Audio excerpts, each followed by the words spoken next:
In a world deep in the darkest ages, hellish fiends ruled over this land. But one man will rise up and raise a whole lot of hell. I'm not gonna lie, I have an unwavering love for FromSoft's Dark Souls series. A love on par with that of Jack and Diane or Jonny and Chachi. There's just something about them, something primeval and pure, something violent, brutal and horrific, but at the same time ultimately beautiful and awe-inspiring. It's a series that requires you to commit yourself to a journey built to test your mettle and skill again and again and again. The night's so black that the darkness hums. But much like Disneyland, by the third trip, what is there really left to do or see? What horrors are there left to face?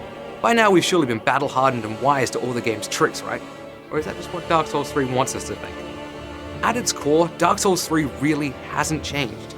It's still a third-person action RPG with a wonderfully subtle narrative and an unadulterated combat system that demands you constantly have caffeine running through your veins. The changes it has made, though, are subtle and innocuous. Less of what you call new features and more like callbacks to other installments.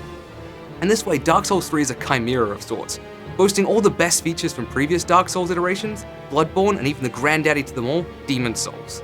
These mechanics are so seamlessly blended together that it creates something instantly familiar but also frighteningly new. Like exciting frightening. You know what I mean? Right? No? Okay. Talking true legends, those who would link the fire will face death. Enough death to leave you broken. Much like the other Souls games, half of this aforementioned freaky excitement comes from just exploring the world. Lothric is a mean place, filled with hollows, demons, dragons, asshole players, and the specter of self-doubt that haunts you every waking hour. But regardless of this, the game dares you to scour every area of it for its trinkets and secrets, and you know what? You end up really wanting to. These areas are easily some of the most beautifully haunting and striking landscapes FromSoftware have ever created, even if they do feel like places we've oft-trodden before. I can't hide the fact I'm a little disappointed by the lack of cohesion and interconnectivity in the world overall. Instead of the majesty of the first Dark Souls world design, FromSoftware have embraced the disconnected levels and warping hub world of Demon Souls. That said, the level design is still crazy on point, with each area built to specifically mess you up.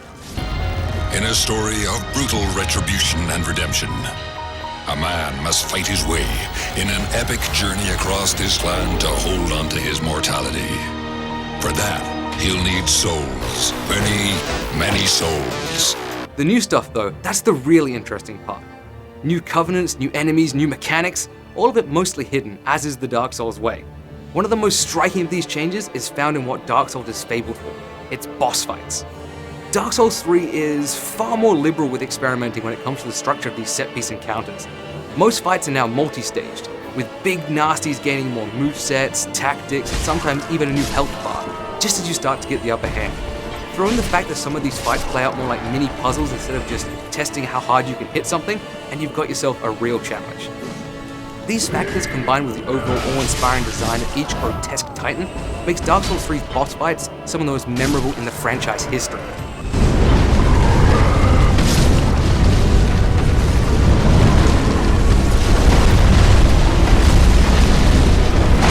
Whilst we're on topic of new, let's talk weapon arts.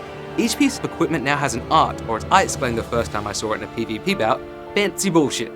These alternate attacks take a hit from your MP bar and allow you to do crazy unpredictable things, like suddenly turning a slow, clumsy greatsword into an elegant and lightning-fast spinning arbiter of death.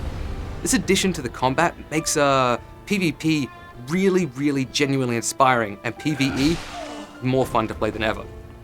Like one dude that invaded my game rocking twin great shields, it looked hilarious until he trapped me in the corner and started to bludgeon me to death. Almost all weapons are now viable, which makes experimenting on multiple playthroughs all the more alluring.